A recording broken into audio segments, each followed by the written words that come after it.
We did it. We did it. All right, everybody. So we got another scrapwood challenge here. We did a lot of landscaping around the backyard, and I had some 6x6s hanging around. And, well, I also picked up some throwing axes and some throwing knives. Why? I've always been interested in it. It looked like a lot of fun. There were some, places where you could try it out, and I thought, well, you know what? We're living out in the country. To drive to those places, it's going to cost me as much or more as making something up. So I found some pressure-treated 2x4s. These are pressure-treated, which is good. I have two that are 6 feet. The green one's just over 2 feet. And this one's, I think, about 5 feet long. So from that perspective, I got enough stuff to make a nice little stand for this. And I could put something on the back to help it lean back or, stay upright type of thing. I think it's going to work. So my idea is I'm going to make a frame that's going to go all the way around.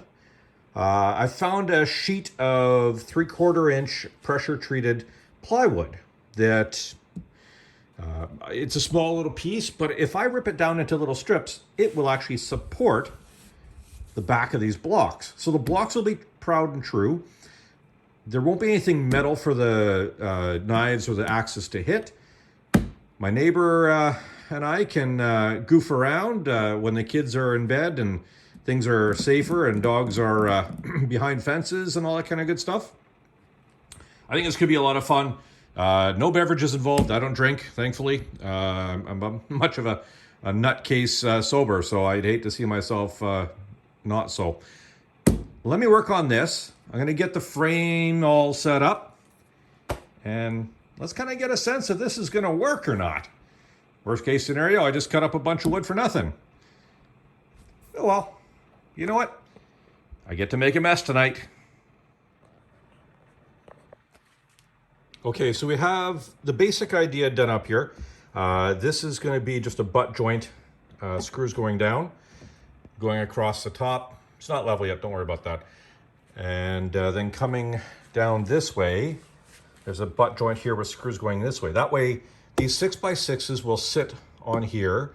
There'll be a strap across the back with some pressure-treated plywood, and these will be held in with one or two screws at the back, so that when these get all chewed up, I can cut some more, slot them in, or just flip them over because there's another half decent side on the back side.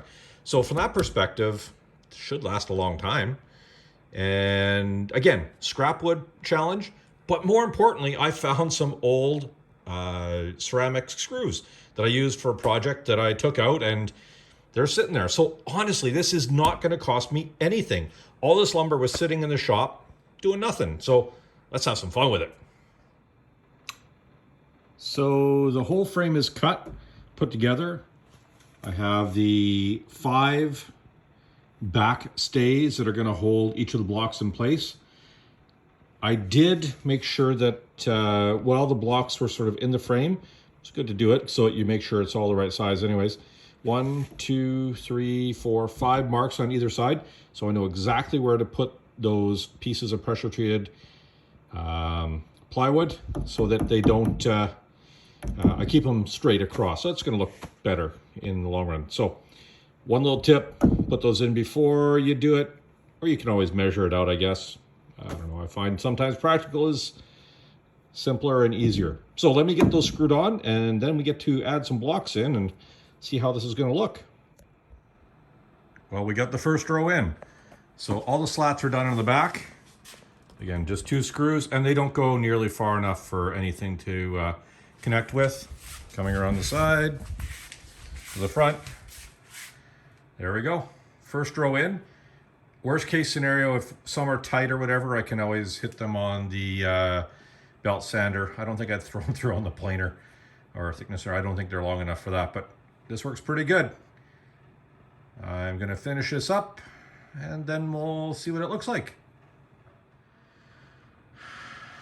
Termite and the misses, it'll be a little bit lower, but and for anybody else, it should work good.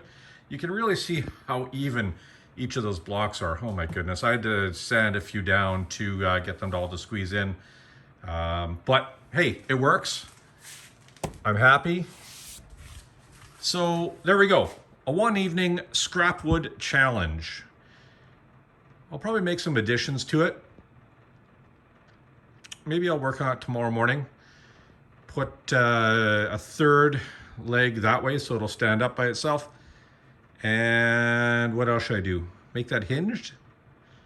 Maybe. I don't know. I'll see what I can scrape up around the shop. For now, it'll be a couple minutes for you, or a couple seconds for you. It'll be a few hours. I'm going to go hit the sack, put the little Rexy to bed, and get back to this in the morning. Give me a little bit of time.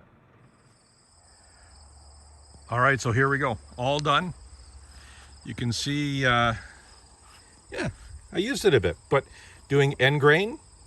And I wetted this down a little bit so it's a little bit softer, so it seems to, as many have said, self-heal. You can see that I hit with the back end of whatever else.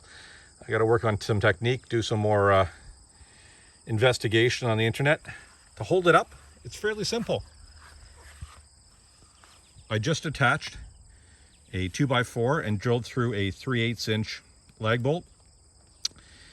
Again, had it in the scrap bin. Same with this piece of wood here. That piece of wood there, I just notched them. I don't know if you can see. It's notched so that it leans back. This is at a bit of an angle. I know it's better if it's upright, but this is portable and it has to be able to move. On the back, they're all in place and good to go.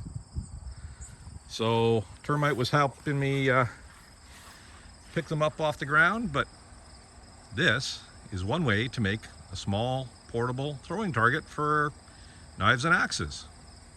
Hope this helps a little bit.